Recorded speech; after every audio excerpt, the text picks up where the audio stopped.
Assalamualaikum warahmatullahi wabarakatuh. Perkenalkan, nama saya Irza Bismillah Firdaus, absen 18 dari kelas 9A. Hasil peternakan dan perikanan banyak sekali jenisnya. Di sini akan diuraikan jenis ikan, cumi-cumi, udang, dan rumput laut, serta daging termasuk juga telur, susu yang umumnya dijumpai di Indonesia. Pertama, ikan.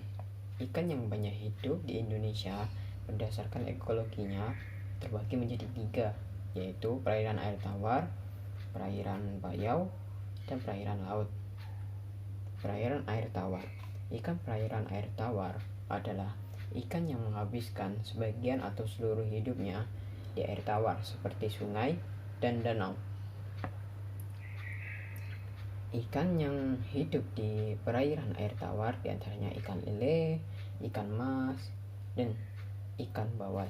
2. Ikan perairan air payau. Ikan perairan air payau adalah ikan yang hidupnya di perairan payau. Perairan payau merupakan pencampuran antara perairan air tawar dengan perairan laut, seperti muara. Ikan yang hidup di ikan perairan payau seperti ikan bandeng, ikan kakap. Ikan perairan air laut. Ikan perairan air laut adalah ikan yang hidupnya di laut dengan salinitas di atas 30 ppm. Ikan yang hidup di perairan air laut seperti contohnya ikan tuna, ikan salmon, ikan tenggiri, ikan marlin. Setelah itu ada udang. Udang adalah binatang yang hidup di perairan. Udang dapat ditemukan di hampir semua genangan air yang berukuran besar. Apakah itu air tawar, air payau, dan air asin? Beberapa jenis udang yang dapat dimakan saat ini sudah banyak dibudidayakan. Antaranya ada udang jerbung, udang flower, udang windu, udang cokong, dan lain-lain. Setelah itu ada daging. Daging yang berasal dari unggas dan hewan berkaki 4 dapat ditemukan di setiap bagian tubuhnya. Daging tersebut dapat dikonsumsi oleh manusia sebagai makanan yang mengandung protein hewani. Di bawah ini akan dijelaskan beberapa jenis daging yang banyak dikonsumsi oleh masyarakat. Pertama, daging ayam. Daging ayam merupakan sumber protein yang berkualitas tinggi dengan memiliki kandungan lemak jenuh yang lebih rendah dibandingkan dengan daging hewan berkaki 4. Ayam dibedakan menjadi 2, yaitu ayam kampung dan ayam broiler. Daging sapi. Daging sapi adalah daging yang memiliki banyak diminati oleh masyarakat di Indonesia. Di antaranya bisa dijadikan sosis, salami, rendang, semur, bakso, dan lain-lain. Daging kerbau. Daging kerbau sama seperti daging sapi, namun ciri khas daging kerbau memiliki warna daging yang merah agak gelap dan memiliki tekstur serat yang lebih kasar daripada daging sapi.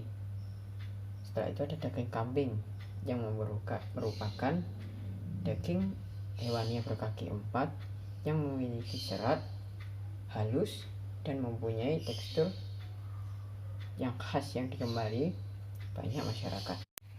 Setelah kita jelaskan, kita dapat mengetahui beberapa jenis ikan, udang. Setelah itu ada daging sapi, daging kerbau, dan daging kambing.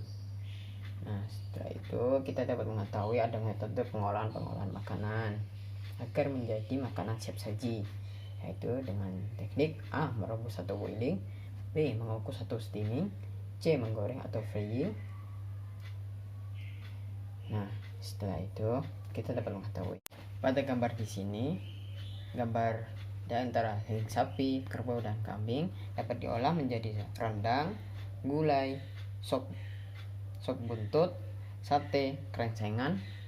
Setelah itu ada rica-rica dan empal dan lain-lain. Kedua, ikan dapat diolah menjadi asam-asam ikan, presto, ikan goreng, ikan pindang, ikan asap, dan lain-lain. Setelah itu gambar ketiga, yaitu gambar antara udang. Udang bisa diolah menjadi udang kering, udang crispy, udang balado, udang asam, pamola, dan lain-lain. Setelah itu, yang terakhir adalah ayam. Ayam diolah menjadi ada ayam Kentucky, ayam goreng, ayam balado, ayam rica-rica. Sekian dari penjelasan saya. Apabila ada kekurangan atau kesalahan kata mohon dimaafkan. Wassalamualaikum warahmatullahi wabarakatuh.